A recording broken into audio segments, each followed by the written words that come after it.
Hello out there. It's Gary of Gary's Old Gauge Trains, and I wanted to discuss a return from overhaul steam engine.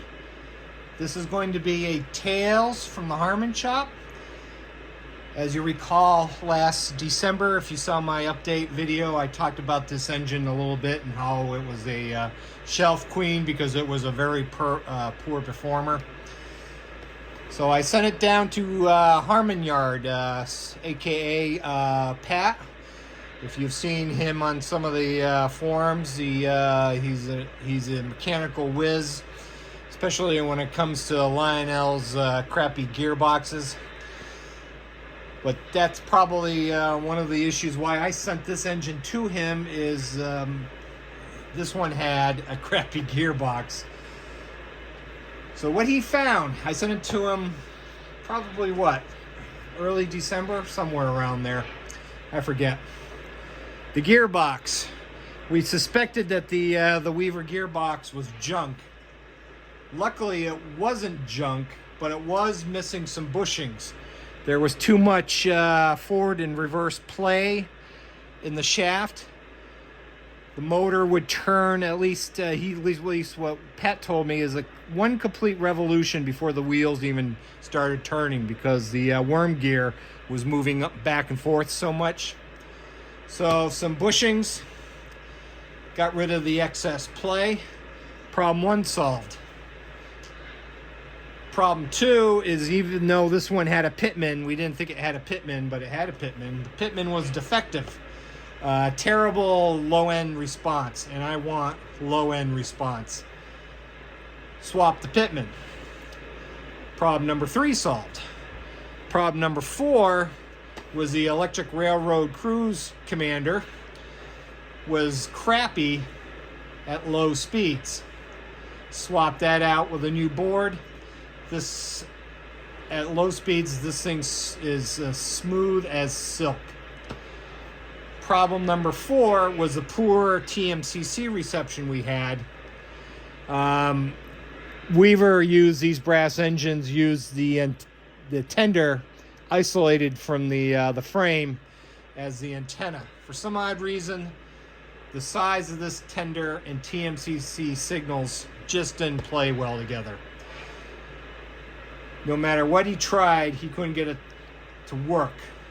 So the solution was to cut out the brass spot where the tender coal load was, put in a piece of plastic styrofoam, run the antenna up and down that piece of plastic, and then put the coal load on top of it. This has got perfect reception now. Totally perfect. I can't recommend this guy enough. If you got issues with your engines, performance-wise, he does a fantastic job. And this is the kicker. I didn't even ask for this. Let me zoom in here. But he took out the toy-like front pilots and installed scale front pilots, and even weathered them for me to match the weathering of the engine. What a guy! Totally incredible. Thank you again, Pat, for doing that.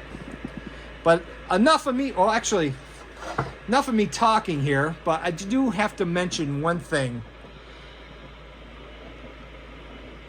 I finally, after a 10-year search, finally have some Boston and Maine passenger cars to run behind my Boston and Maine Pacific. These are MTH wood-sided passenger cars made in 2010. Mr. Muffins had these. He had him at his auction. He has an auction every month on the starting the second Saturday of each month. This is, from what I gather, I could be wrong on this, is this the entire 7-car run. There's a 3-car kit,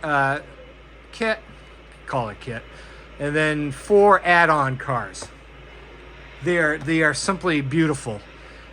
They're going to be getting eventually they're going to be getting the KD treatment, and I'll be putting LED lights in them to cut down on the current draw these guys have. But enough of me talking. You don't want to hear me talking. So let's get this sucker rolling, and you can see how extremely smooth this engine is.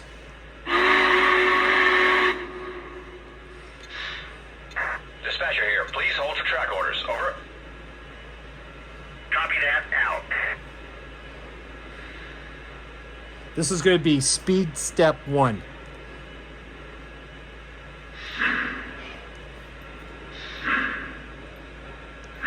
Is that smooth? That is beautifully smooth.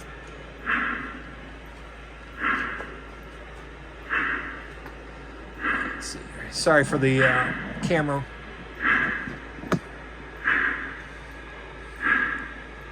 Speed step 2.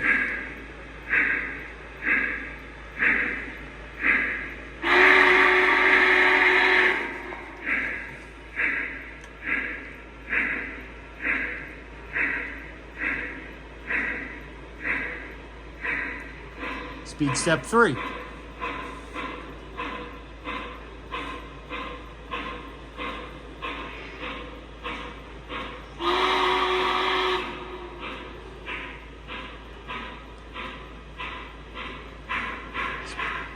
Speed step 4. Aren't those passenger cars incredibly gorgeous? They'll look even better when I get KDs on them and they're tighter together.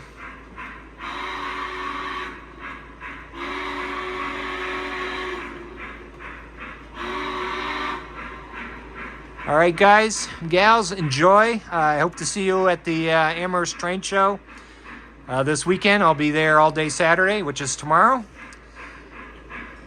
Thanks again for watching. Like and subscribe.